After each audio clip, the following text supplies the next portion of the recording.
India stretches across massive geographic extremes and houses thousands of distinct cultural communities. Governing a landmass this varied presents an immediate mechanical problem. How do you hold it all together without the edges splintering off? England and France solve governance through a unitary system, centralizing authority in one place. India takes the opposite approach. It relies on federalism, a deliberate, structural sharing of power. The Constitution splits the nation's authority. The central government exercises power through the legislature, executive, and judiciary to maintain national security and unity, while state governments handle local administration. This visualization shows the exact mathematical distribution of that authority. The central list commands 100 subjects, the state list controls 61, and they share a concurrent list of 52 subjects. Federalism acts as the first major failsafe. It keeps the center powerful enough to maintain a unified nation, while leaving states enough autonomy to represent local realities. Article 79 of the Constitution translates that central power into a physical space, the Parliament. This is the engine room of the Union legislature. Inside, the lower chamber is the Lok Sabha, the House of the People. Its 543 members are elected directly by citizens, making it the immediate voice of the current public mandate. The upper chamber is the Rajya Sabha, or House of Elders. It holds 250 members and operates as a permanent body. It cannot be dissolved. It provides long-term legislative continuity, independent of the election cycles. This machinery is actively updated. The 104th Amendment recently ended the practice of nominating Anglo-Indian members, and the 128th Amendment, the Nari Shakti Vandana Act, mandates a 33% representation for women in the Lok Sabha. Splitting the parliament into two houses forces a deliberate friction.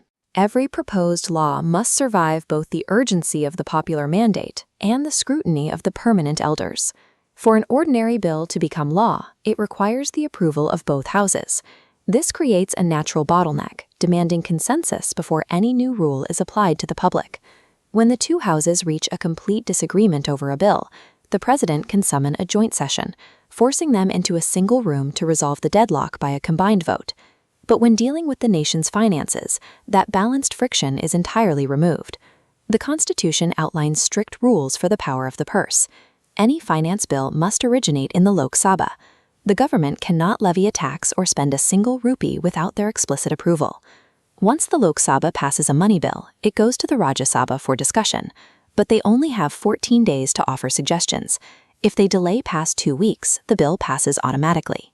The Rajya Sabha cannot block financial legislation. The system restricts the authority to spend the people's taxes strictly to the representatives directly elected by those people. Implementing these laws falls to the executive branch. The president sits at the top as the constitutional head of state and the commander-in-chief of the armed forces, the symbolic custodian of all executive authority. However, the actual administration is handled by the Prime Minister and the Union Cabinet. They do the daily work of governing. This diagram illustrates a critical constraint introduced by the 91st Amendment. The Union Cabinet cannot expand endlessly. Its size is legally capped at exactly 15% of the total Lok Sabha membership. Furthermore, the executive is completely tethered to the legislature. The cabinet only remains in power as long as it enjoys the trust of the parliament. This creates the ultimate democratic kill switch, the vote of no confidence.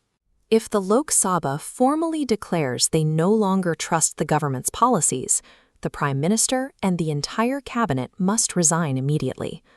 The most powerful executive in the country is kept in check by the constant threat of removal, dependent entirely on the legislature's ongoing approval. A working democracy requires organized pushback. The system formalizes dissent by creating an official opposition party. The threshold for this role is strictly mathematical. A political party must secure at least 10% of the total seats in their respective house to claim the official title of the opposition. Their mandate is to thoroughly examine government policies, alert the public to institutional failures, and keep the ruling cabinet under a microscope. Even the highest offices face strict oversight. Through a motion of impeachment, Parliament possesses the authority to investigate and remove the President or the judges of the Supreme Court for violating the Constitution. And when the foundational rules themselves need to evolve, Article 368 provides the mechanism to amend the Constitution. requiring the approval of both houses to prevent unilateral rewrites. These embedded watchdogs ensure the rules of the engine consistently protect the minority, making it nearly impossible for any single branch to consolidate absolute control. The structure even bends to geographic realities. For example, the state of Uttarakhand maintains two capitals, Barisan in the summer and Dehradun in the winter, adapting its administration to the physical environment. In practice, the union government functions as a constant, deliberate tug-of-war between the center, the states, and the people. It is a highly engineered mechanical engine of checks, balances, and institutional friction that requires tension to function. That tension guarantees accountability, ensuring power remains where it belongs, in the hands of the people.